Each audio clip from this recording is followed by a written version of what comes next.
వంటి మీద కాకి డ్రెస్, చేతిలా లాటి, నడుముకి తోలు బెల్టు. ఆహా, ఆ పవర్ అట్లుంటది జనాలల్లా. పోలీస్ వస్తాడని తెలిస్తే దెబ్బకి ఎక్కడోళ్ళక్కడ పరారవుతారు. ఎందుకంటే ఏడలేని కేసులన్నీ పెట్టి లోపలేస్తారు అని. పోలీస్ కొలువులు కావాలంటే అంత అల్కగా అయ్యే పనేనా చెప్పుర్రి? ఉరుకుడు పోటీలు, దునుకుడు పోటీలు, పరీక్షలు ఎన్నో ఉంటాయి కదా. కానీ ఇక్కడ చూడుండ్రి, గీ అక్క ఎంత అల్కగా ఎస్ఐ అయిందో.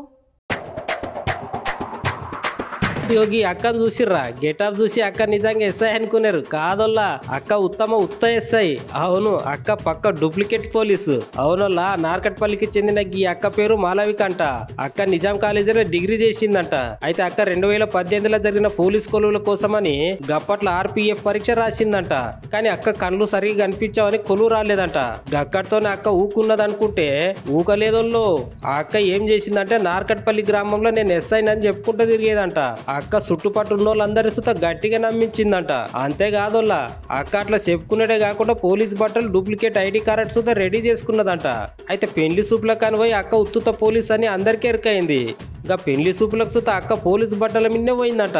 ఇది చూసిన పెళ్లి కొడుకు అన్నోళ్ళకి ఎందుకు అనుమానం వచ్చి తెలిసిన పెద్ద సార్లు ఉంటే చెప్పి ఎంక్వైరీ చేపిస్తే అక్క పోలీస్ డ్రామా అంతా ఒక్కసారి బయట పడ్డదంట. పోలీసులు స్టేషన్ కు పట్టుకపోయి అడిగితే నాకు మా అమ్మ నాయలను బాధ పెట్టడం ఇష్టం లేక గిట్లా చేసిన అని చెప్తుందంట. ఇప్పుడు కాదంట, అక్క గిట్లా దగ్గర 1 సంవత్సరం నుండి గిట్లనే ఎస్ఐ అని చెప్పుకుంటా జనాలలో తిరుగుతున్నదంట. అమ్మ నాయనలు బాధపడతారని గిట్లా చేస్తారా? అటు పోలీసులను ఇటు జనాలను మోసం చేస్తారా? అమ్మ నాయనల మీద ప్రేమ ఉంటే కొలువు కొట్టి చూపెట్టాలి, కానీ గిట్లాంటి మోసం చేసుడేంది కాదా?